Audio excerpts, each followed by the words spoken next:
love green tea so much. Hello and welcome back to my channel. My name is Chengetai Victoria and today we'll be talking about things that I wish I knew at 18. Don't forget to like, comment and subscribe.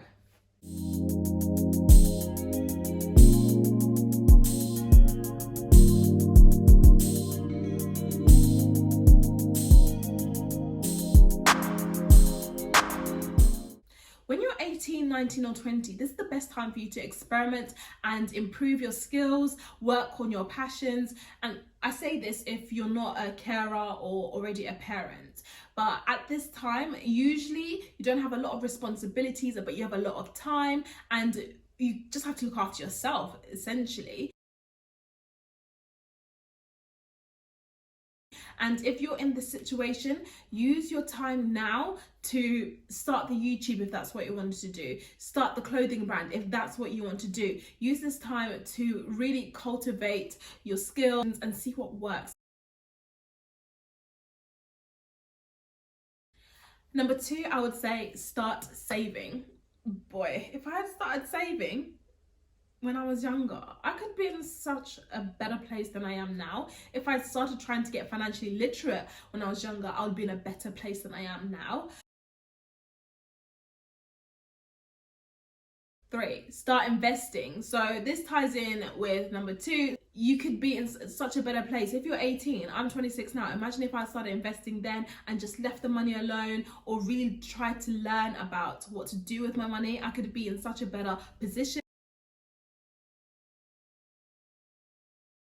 So next, I would say if you have a hobby of yours that you really love, then do it. When I was at university, I really didn't pursue the things that I loved. So I used to dance all the way through school. And if you ask anyone, I will say that I have a GCSE in dance. But when I got to university, did I even join the dance society like that? I think I went to one session and that was it. But had I gone, 1, I would be a lot fitter.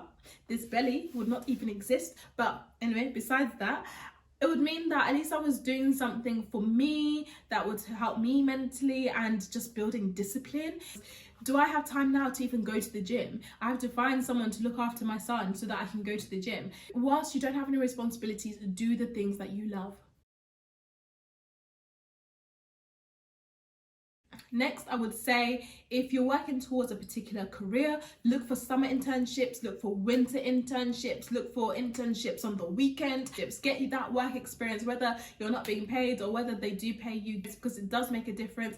I had no work experience by the time I came out of university, but I was quite fortunate because I'd made connections and built relationships with people in the industry that I wanted to go into, and they were able to help me get a job. But also networking makes such a big difference, more than you'd ever imagine. I took 3 trains and 2 buses and it was cold just to go meet this one woman that my advisor at university had introduced me to via email, and I met with her for probably 5 minutes, then got back, took 2 buses, 3 trains and a taxi back to my university room, and that was it. And I thought, oh, what was the point? I felt like it was a waste of time. However, when it came to my graduation, I was looking for a job. I said, "Madam, I need a job." She said, "This guy will give you work experience for 2 weeks." I turned that work experience into a paid job. And there you go. I was working, I think, a month after I graduated.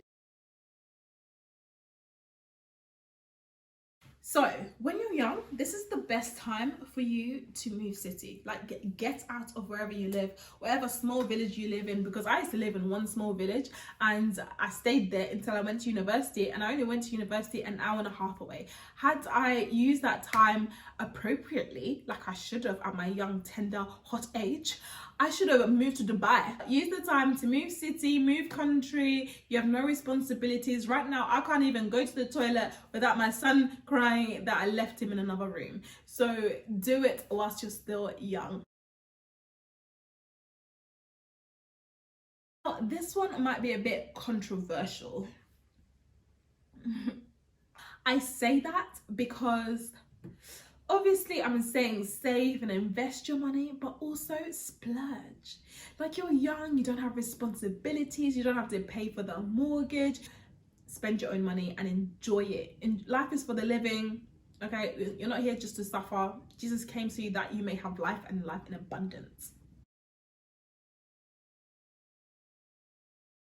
Having said that, don't go now spending all your money on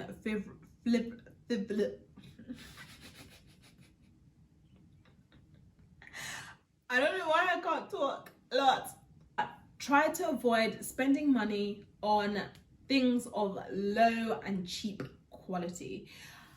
The reason I say that is because I bought a lot of things when I was at university. I don't wear them anymore. So that was a waste of money. I could have used my student loan a lot better and saved it, and also bought myself expensive items like I see the TikTok girls doing right now.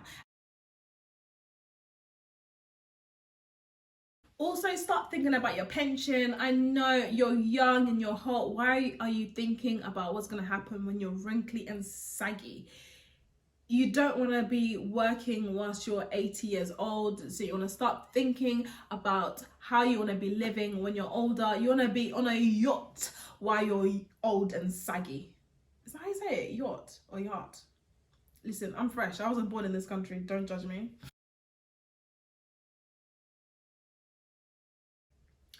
Now, this one, I have no business talking about it, but I'm going to talk about it because I didn't have an older sister to tell me these things. But baby girl, baby sister, if that man is not making you happy, if he's making you insecure, get out that relationship. It's not worth it. But that specific time, you don't want to be tied down to someone who's making you feel insecure, who's making you feel low self-esteem, who's judging you, who's gaslighting you, a narcissist. Just get out of that relationship. That's everything for today, and I'll catch you next time.